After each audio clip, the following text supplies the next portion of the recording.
Hello mga B! Papunta kami sa isang relaxing staycation sa San Sebastian Beach House. Excited na ako kasi matagal ko nang gustong magbakasyon nang walang masyadong hassle. Just a quick drive lang from Vigan, nandito na kami sa isang lugar na tahimik, presko, at kung saan perfect mag-unwind. Mag-overnight kami ng family ko dito at sobrang cozy ng place. Kita mo agad ang dagat sa harap at sa likod naman may view ng bundok. Room tour tayo ngayon. Oh, pack, aesthetic, may countryside vibe. Yung tipong pagpasok mo, gusto mo na agad humiga at magpahinga. Just a few minutes after mag-settle down, sunset na. Ang ganda ng kulay ng langit, parang painting. Habang pinapanood namin yung sunset, nagpe-prepare na rin kami for dinner. Asian-inspired ang dinner namin ngayon, B. Shabu-shabu at samgyupsal. Kasi naman, ano pang mas perfect kainin habang nasa beach, di ba? Masarap mag-barbecue at humigop ng mainit na sabaw. Pagkatapos ng dinner, chill mode na. Dito sa terrace, ang sarap lang ng hangin. Walang ingay ng traffic at wala ring stress. Tapos ayun, natulog na kami.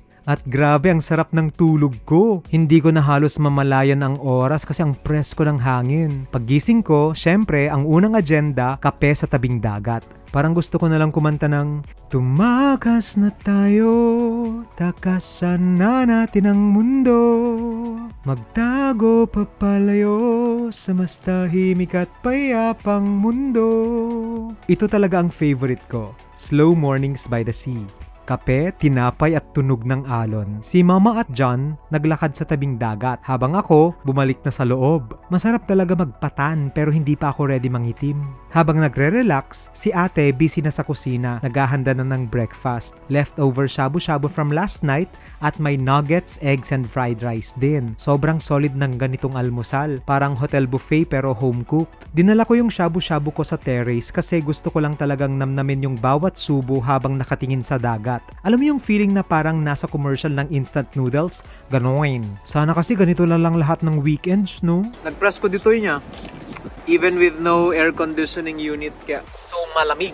Si Dick naman, yung bunso namin, ginamit yung moment na to para makapagpinta. Sobrang focused. Iba-iba tayo talaga ng paraan ng pagre-relax, no? Habang nasa taas kami, biglang napag-usapan namin yung bunot. Oo, yung lampaso. Yung panglinis ng sahig na gawa sa baon ng nyog. Yung mga pamangkin ko, hindi na to alam, hindi na to kilala. Hala, ang tanda na talaga natin. Sige man, Oswald. Show me. Kanda floor wax. Kanda floor wax. Sige man. Na.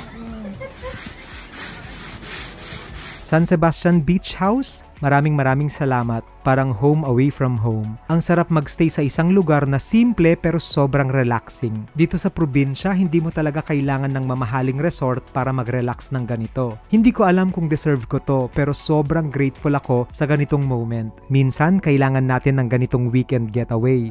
Walang stress, walang ingay, just good vibes. Kung naghahanap ka ng sign para magbakasyon, ito na yon. Mag-book na kayo. Yun lang.